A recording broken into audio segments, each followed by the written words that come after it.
Welcome to the Blender Goon. In this video, we are going to take our palette and we're going to turn it into a chair.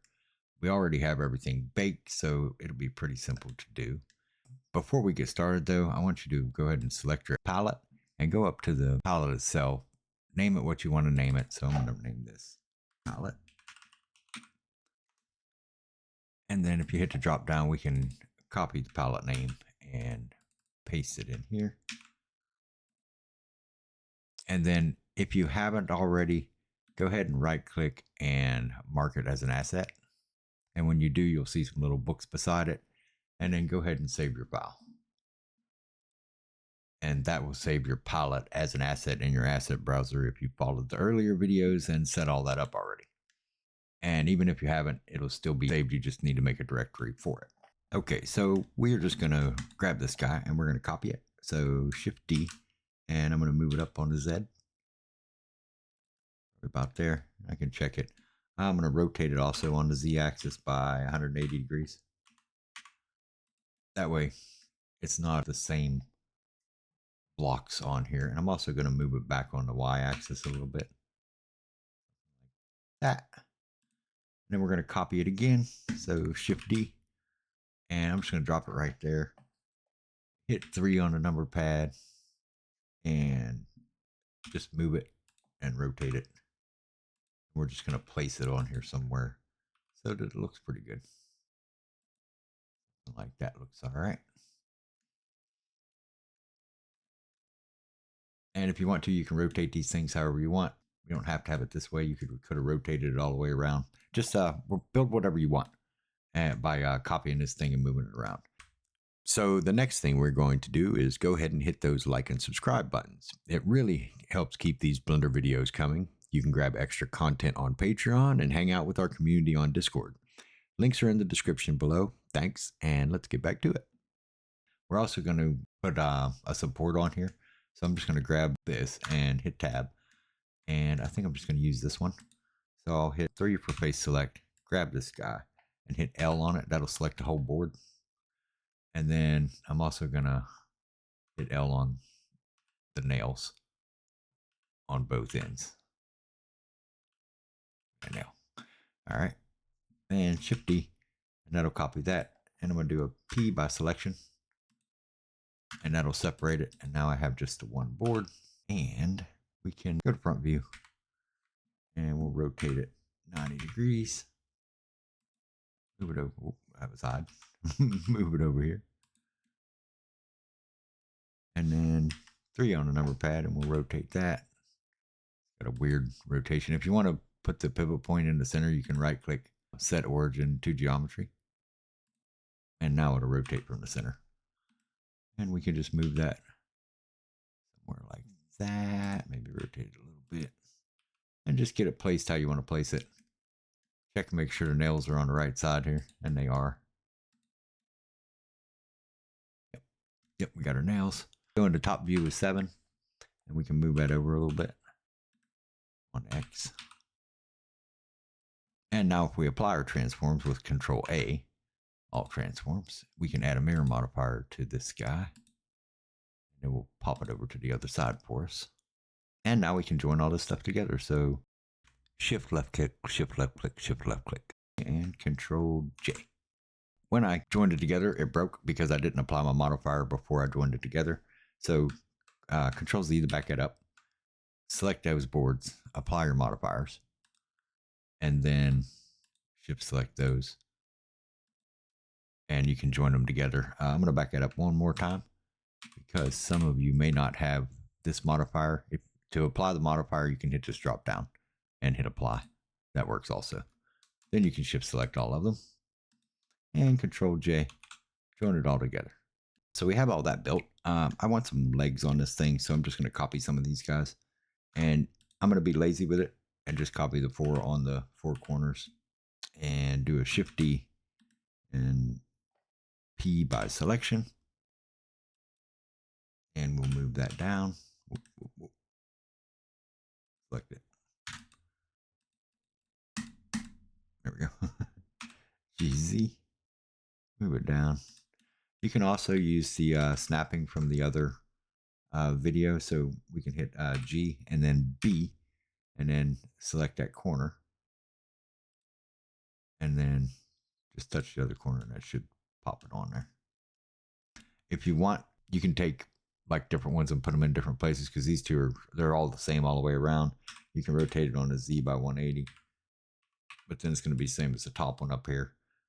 Maybe go into edit mode, grab this one, rotate it. Medium point should work. Or Z 180. Yep. That gave that a little bit of difference there. These ones back here, I don't care. But that one was like real obvious that it was the same as that one.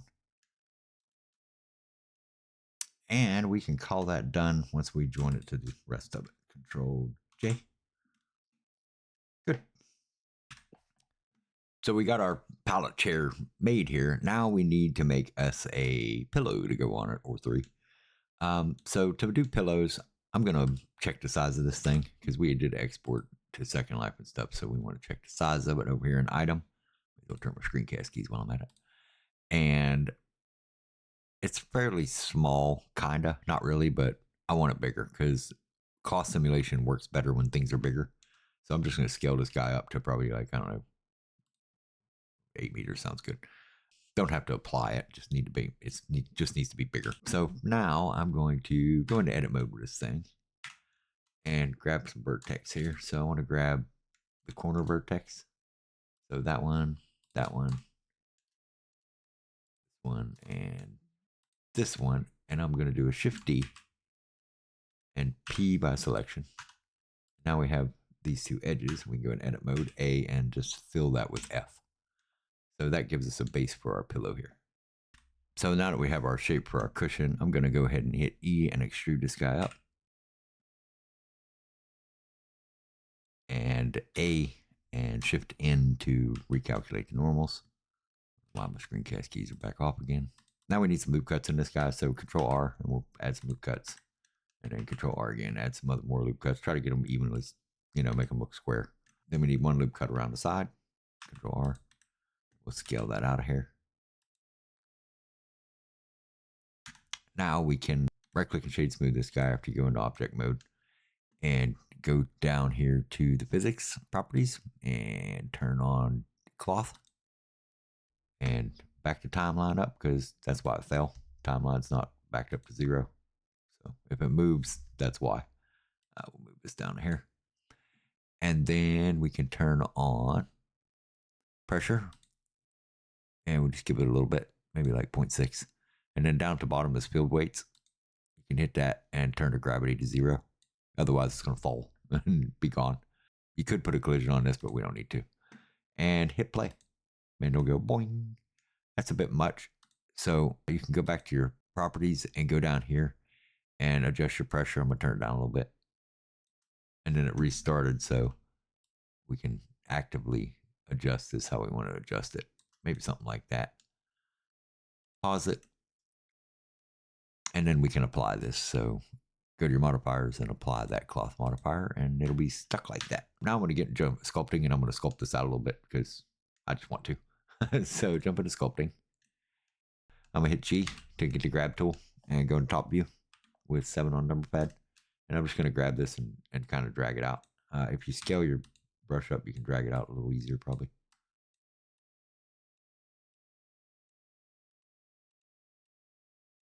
F does the scaling, by the way.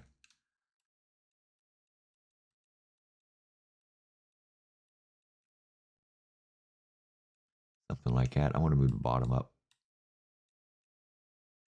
I'm just kind of pushing stuff down here.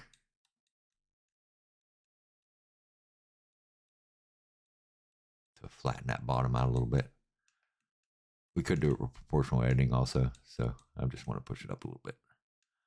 You can change the view too to actually see a little better if you want.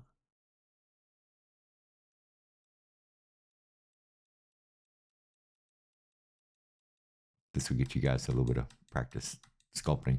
You can also turn on the X and Y axis and probably move it way easier. But I'm just shoving stuff because it doesn't really matter.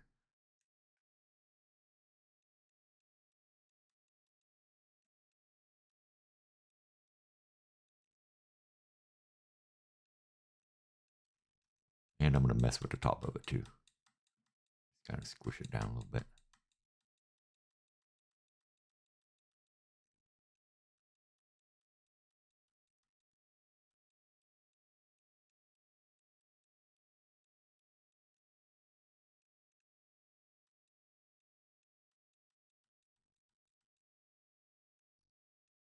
Cool. I might just take the whole thing and flatten it out a little bit more.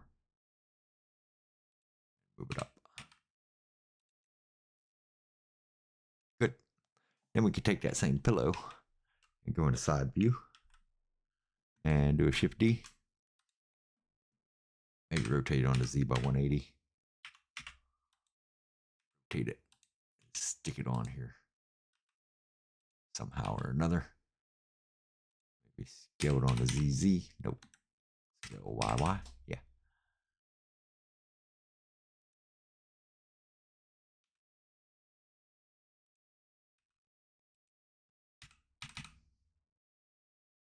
Scaled on the ZZ there. GZ. Now moving it on the Z. Double Z. And just try to get it to fit on your cushion a little bit. Something like that. We can get in here and sculpt on this thing too.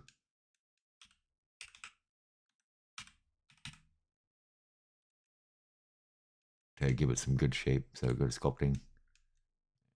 I'm still on a grab tool. And I'm just gonna grab that stuff and pull it down.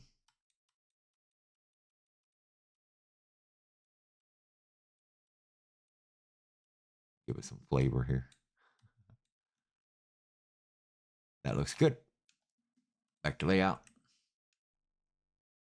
So they're a little bit flat. So if you want to, you can hop back in sculpting. And we have an inflate tool here. Just go to inflate, check your strength, probably turn it down a whole bunch, probably like 0.2 or something or close to it. Scale this up a little bit. I can just inflate this stuff out. I'm just painting.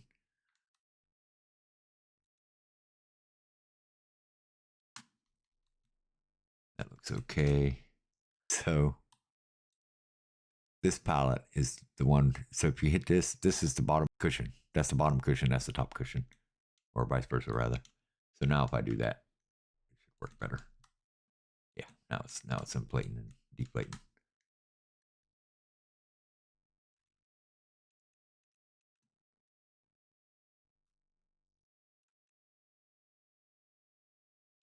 There we go. And back to layout. So now we can back our timeline back up. And I'm going to take this bottom pillow and I'm going to hit Shift D and copy it. And then move it up. Scale it down real small. GZ and move it up. Scale it on the Z a little bit. Go into side view and rotate it a little bit.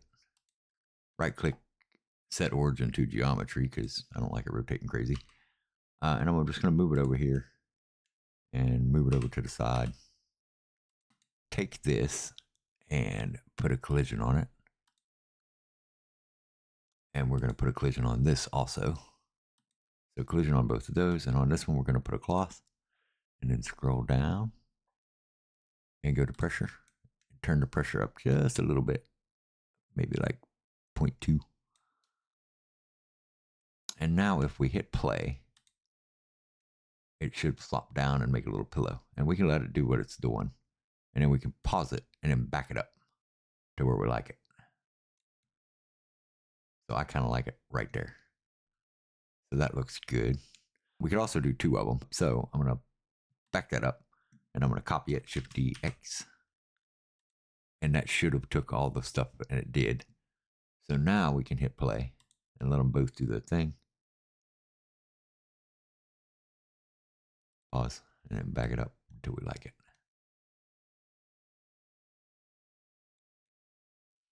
If you're getting things like this here, we need to add self collisions. So if you scroll down, you'll see collisions and open that up and turn on self collisions. And the default stuff should be fine. Back up the timeline, hit play and let it go again. It's still self collisioning.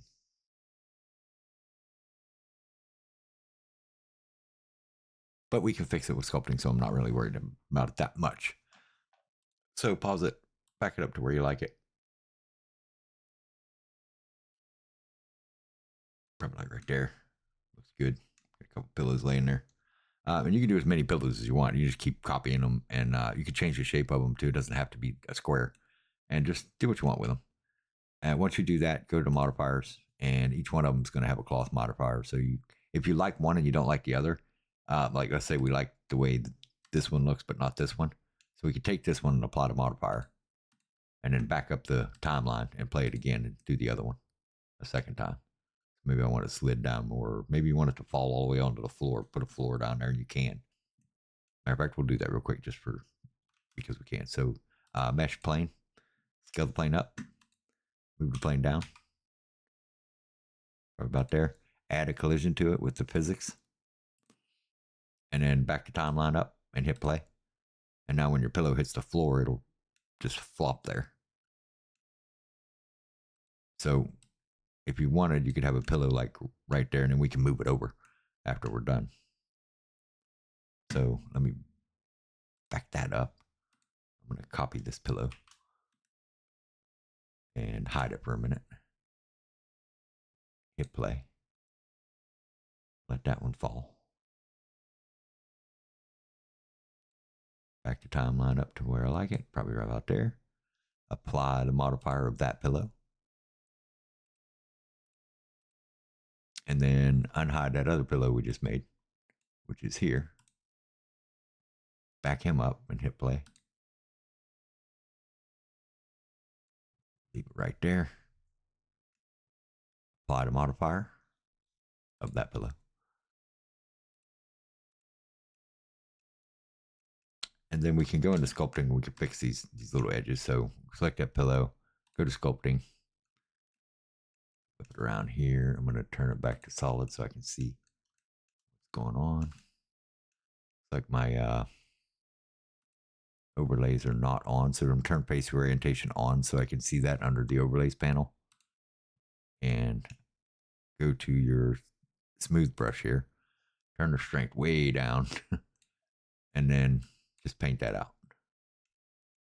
And if you need to smooth up other stuff, you can. You'll need to select the correct pillow for it, though. So I'll jump back in the layout and maybe go to this pillow, go back to sculpting. You can do it over here also by just changing that. Maybe sculpt that out a little bit because it's kind of janky.